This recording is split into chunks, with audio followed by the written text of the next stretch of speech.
Hey there, brother. This is Steve Horseman again with Good Guys to Great Men here at the barn to have another talking to.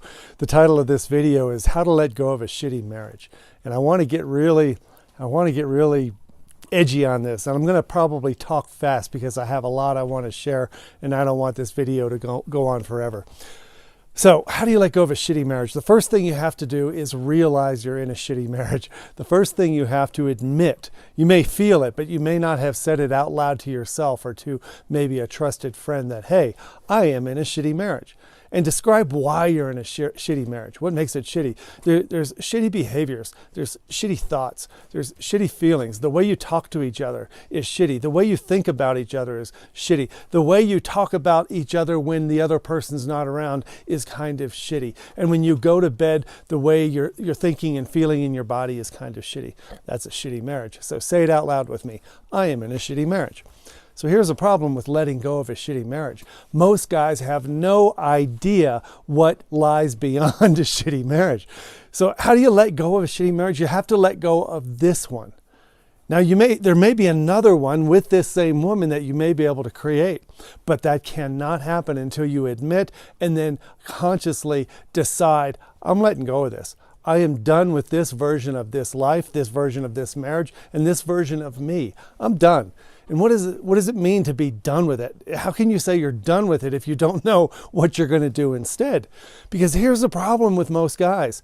The day they meet a girl they think they're going to marry is chapter 1. And this is chapter 1 of a 20-chapter novel they have in their head. Chapter 1, meet beautiful girl. Chapter 2, get married. Chapter 3, buy a house and a fancy car and get some jobs that we really like and live in a cool place. Chapter 4, make some babies. Chapter 5, get a mortgage I can't afford and a riding lawnmower and a couple of golden retrievers or whatever.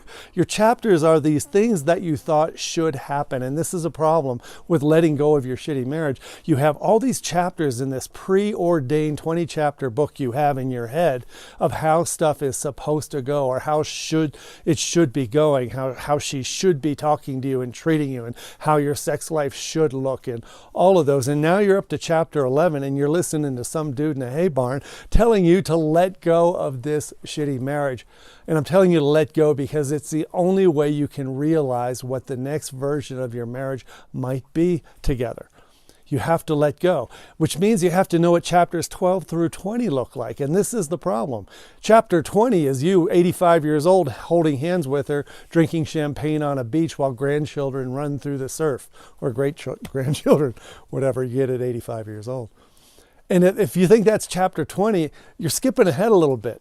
You need to know what chapter 12 is. If you're going to cut this off at chapter 11 and go get an ink pen and a whole sorry, this horse is messing with me. You're going to get an ink pen and a whole pad of paper and you're going to start writing down a new chapter 12, a new chapter 13. What is it that you want? What is it that you believe in? What is it that you value? What are the relationship values that you want to share with this woman or any woman for that matter if you're going to stay in a monogamous, exclusive, romantic, sexual relationship we call marriage?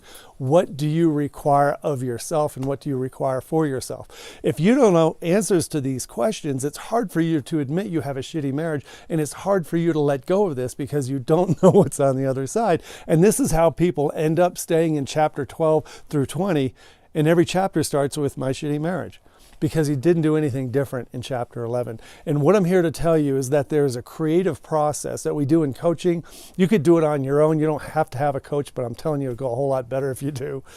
There's a creative process of reinventing who you are going to become by the end of your life, starting at chapter 12, a brand new chapter, brand new pen, brand new pad of paper. And I want to help you create this vision of what's possible in your relationship, in your marriage, how you communicate it to her, how you think about it inside yourself, and how you let go of the first 11 shitty chapters that got you to this point so you can recreate a whole new way of thinking, a whole new way of speaking, and a whole new way of behaving that can create a totally different version of this marriage with her. As you know, I am not tied to the outcome. It doesn't have to be her. I would love for it to be her, but I know sometimes that doesn't work out, and therein lies the other fear. What if I do all this work and get coaching and do all this personal stuff and it doesn't work? What if chapters 12 through 20 doesn't have her starring in the starring role as my leading lady? You can't help that. I can't help that because there's another part of this equation that involves her. You and I don't control that. But what I do know, the only chance you have at an amazing chapter 12 through 20 is to be independent from the outcome as to who's going to be traveling with you in those chapters. Act as if it's going to be her and treat her every day as if it's going to be her. But make sure you're paying more attention to yourself, how you think, how you speak, and how you act in accordance with the values that you need to have an amazing chapters 12 through 20. That's what I want to help you with. That's what you need to do, and that's what makes an amazing life for everybody. I hope that made some sense. I hope I wasn't talking too fast, and good luck with that one. Have a great weekend. Bye-bye.